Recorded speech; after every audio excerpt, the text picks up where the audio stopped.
बागेश्वर जिला पंचायत में बजट के समान वितरण की मांग को लेकर चल रहा आंदोलन ग्रामीणों के समर्थन से तेज हो गया है। जिला पंचायत के अपर मुख्य अधिकारी ने 2 एक्ट मामले में भी स्थिति को साफ कर दिया है। उन्होंने स्पष्ट किया है कि जो एक्ट सदस्यों के पास है वही सही है। इससे स्पष्ट है कि जो एक्ट जिला पंचायत अध्यक्ष ने दिखाया था वो गलत था। इस मामले में जिलाधिकारी विनीत कुमार ने भी मीडिया को बयान जारी किया है। डीएम ने सभी आरोपों की जांच के लिए समिति बनाकर जांच आख्या देने के आदेश दिए हैं। इधर जिला पंचायत सदस्य गोपाल धपोला ने बुधवार से आमरण अनशन में बैठने का ऐलान किया है।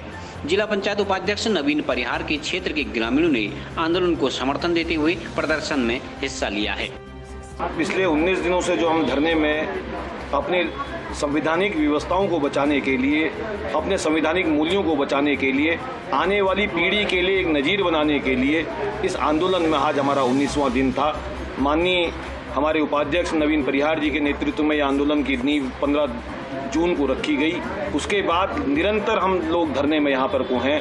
हमारी 6 महिला मात्र सदस्याएँ जो लोग अपना इस खेती बाड़ी के कार्यकाल में अपने घर परिवार में भी आज जिन लोगों ने हमको इतनी मदद यहाँ पर को करी है, तो निश्चित तौर पर उनको भी मैं धन्यवाद देना चाहता हूँ कि संवैधानिक लड़ाई में आपने हमको और हौसला देने का काम किया।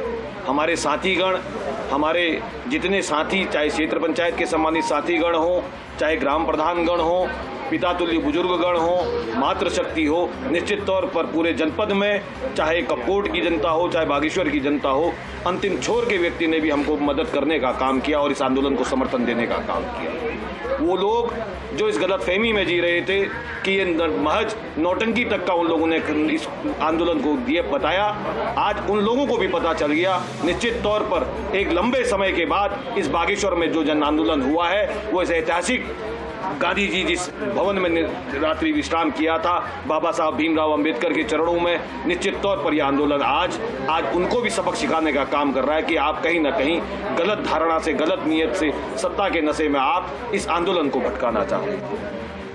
दूसरी बात, जिस एक्ट को लेकर हमने इस लड़ाई को लड़ा था कि आपकी संवैधानिक व्यवस्थाएं खत्म हो गई हैं, आपकी समितियां भंग हो गई हैं, उसके बाद आपने हमको एक झूठा एक्ट लाकर माननीय अध्यक्षा जी ने मजिस्ट्रेट के सामने जो बयान दिया, आज इसी जिला पंचायत ने हमको उसी एक्ट का सूचना के अधिकार में दे दिया कि जो आपके पास एक्ट था वो सही था और जो माननीय अध्यक्ष जी के पास जो एक्ट था वो गलत था। कानूनी पहलुओं में भी हम इसमें विचार कर रहे हैं। अगर ऐसी हठधर्मिता माननीय अध्यक्षा जी की रही तो निश्चित तौर पर उच्चतम न्यायालय में, यहाँ के जिला न्यायालय में जिस तरह से हमारी कानूनी राय बनेगी, निश्चित तौर पर आपको दंडित करने का काम हम लोग करेंगे। और आप लोगों को आश्वस्त करना चाहता हूँ कि इस धरने में मैं पुनः उन लोगों का धन्यवाद देना चाहता हूं जिसने ओस पड़ोस सारे समाचार मीडिया चैनलों के माध्यम से, इलेक्ट्रॉनिक प्रिंट मीडिया के सभी सम्मानित साथियों का मैं दिल की गहराइयों से धन्यवाद देना चाहता हूं कि आप लोगों ने हमारी पीड़ा को समझा और आम जनमानस तक पहुंचाने का काम किया। आंदोलन की सही दिशा है। आंदोलन कहीं पर भटकानी है या आंदोलन कहीं पर कमजोरनी है। आंदोलन अपनी ताकत बना के चल रहा है। ये आंदोलन हमारा अपने लोकतंत्र को लेकर है।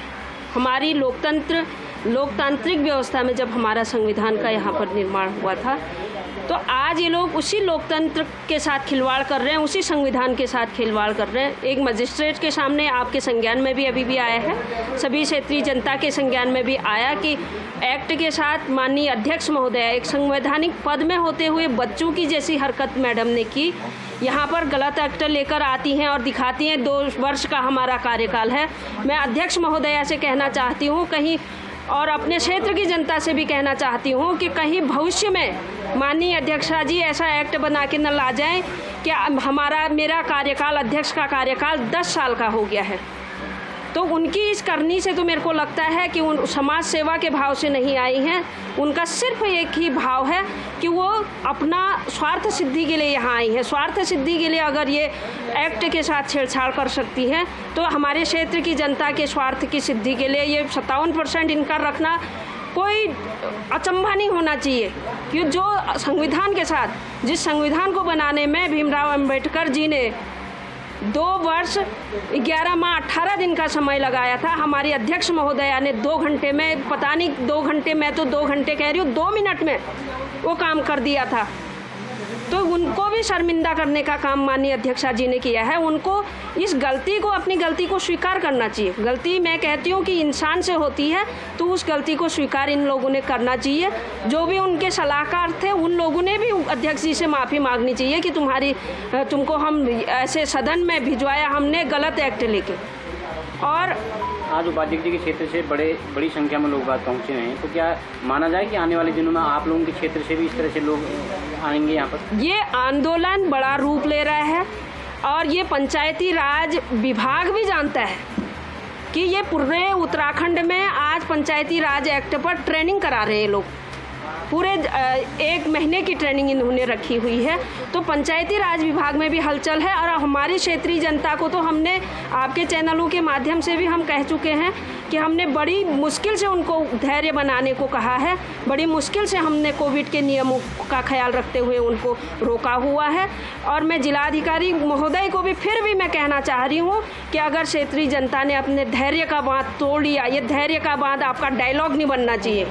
ये मैं कह रही हूँ कि अगर ये बांध टूट गया और आप असमर्थ होंगे, जिस तरीके से इन लोगों ने कहीं पर ब्रेक नहीं लगाए, बिल्कुल अपना भ्रष्टाचार करते गए, लिखित रूप में देने के बाद भी आपने जांच नहीं की है। हमने 10 बिंदुओं में आपको जांच दी थी जिलाधिकारी महोदय का, उसमें कहीं से कहीं तक कोई संज्ञान नहीं है। हम तक तो कुछ नहीं पहुँचा, अपना ही कर रहे हैं, तो हम क्या जानते हैं क्या कर रहे हो। तो इसी में मैं कहना चाहूँगी कि हमारे क्षेत्र की जनता भी आएगी और इन्होंने हमको कल करके रोज़ कहते हैं। और माननीय अध्यक्षा जी बुक लेकर देहरादून जा रही हैं और उसमें ये कह रही हैं आपके घर में तो यहाँ ऐसी अव्यवस्था फैली हुई है और कहाँ आप बाहर घूम रहे हैं। मैं उनको ये अवगत कराना चाहती हूँ। और दूसरी बात रही तो मैं कहना चाहूँगी कि कल 10 बजे तक अगर ये लोग इसका समाधान नहीं करते हैं 11 बजे तक, तो मैं खुद आमरण अनशन में यहाँ पर बैठूंगी।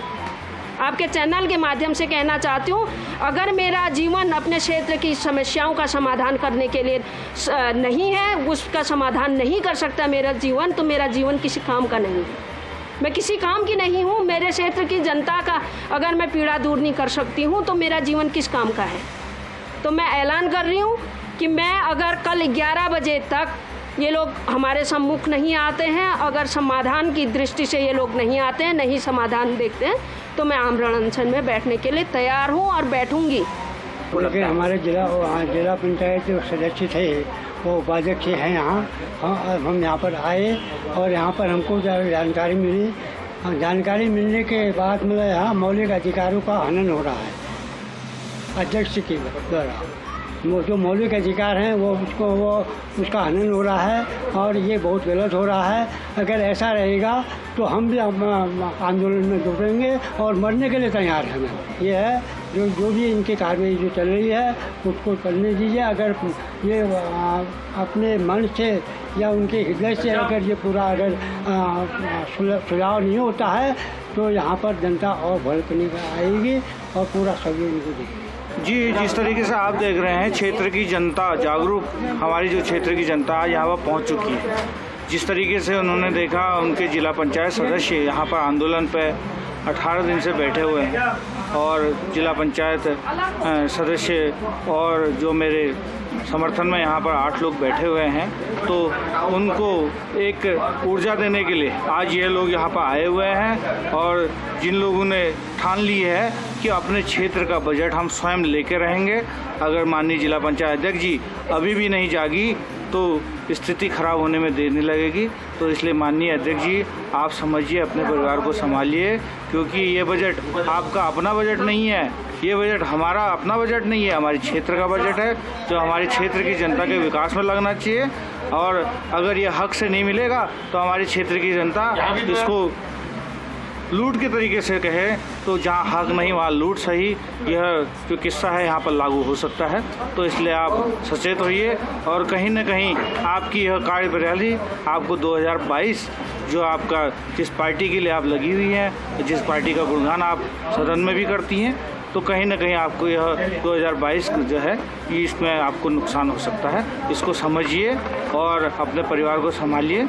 और आज ये जनता यहाँ पर आई है तो मैं आज इनको फ़िलहाल इनसे अनुरोध कर रहा हूँ कि जहाँ तक हमारे सदन का मामला है वो मान जाएंगे। अगर नहीं मान जाएंगे तो दोबारा अगर जनता को आना पड़ेगा तो इसके लिए स्वयं हमारे जिला पंचायत अध्यक्ष जी जिम्मेदार रहेंगे। मैं जैसे हमारे क्षेत्र की समस्याओं के लिए मैं डीएम साहब से भी मिला, तो उसी उसमें मैंने आज जिला पंचायत में हो रही अनियमितताओं के संबंध में माननीय जिलाधिकारी महोदय को भी एक बार मौखिक रूप से अवगत कराया कि उनके द्वारा अनुरोध भी किया गया कि सर्वोच्च सदन जो हमारे जिला पंचायत का है उसके माननीय 9 मेंबर यहाँ पर धरने में बैठे हैं और आज तक आपके द्वारा उनकी कोई सुध नहीं ली गई।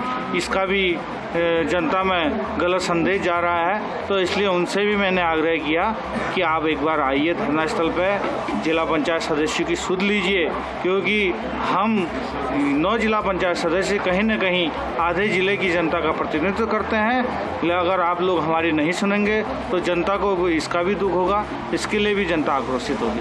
ठीक है, जिला पंचायत के सदस्य पिछले 17-18 दिन से अनशन में बैठे हैं, धरने में बैठे हैं, उनके द्वारा कहा जा रहा है कि हमारी सुनवाई नहीं हुई, तो क्या उसमें प्रोग्रेस चल रही है? देखिए, उनके द्वारा जो शिकायत पत्र हमें दिया गया था ऑलरेडी, उसमें हमने एक 4 सदस्य की कमेटी हमने बना रखी है CDO की अध्यक्षता में, और उनके द्वारा इसमें जांच की जा रही है। बीच में AMA जो है वो चले गए थे, बाहर चले गए थे, जनपद से बाहर चले गए थे, उस वजह से ये जो है जांच पूरी नहीं हो पाई है। अब लेकिन AMA आ गए हैं, तो ये जांच मैंने इनको निर्देशित किया है कि जल्द से जल्द ये जांच पूरी कंप्लीट कर ली जाए, और जो AMA अनऑथराइज्ड जो चले गए थे उनकी जो है सैलरी रोकी गई है और उनके विभागीय कार्रवाई की भी संस्तुति की गई है। सर, एक जिला पंचायत अध्यक्ष जी द्वारा एक एक्ट दिखाया गया था, 2 एक्ट में थोड़ा कन्फ्यूजन हो रहा है, तो ये कन्फ्यूजन ये बना कि असली एक्ट कौन सा है? देखिए, वो उसमें जो CDO की अध्यक्षता में जो जांच समिति गठित है उसका वो एजेंडा रहेगा, और उसकी पूरी वो जांच करके अपनी फाइनल रिपोर्ट देंगे, तो उसके बाद ये कुछ उसमें बताया।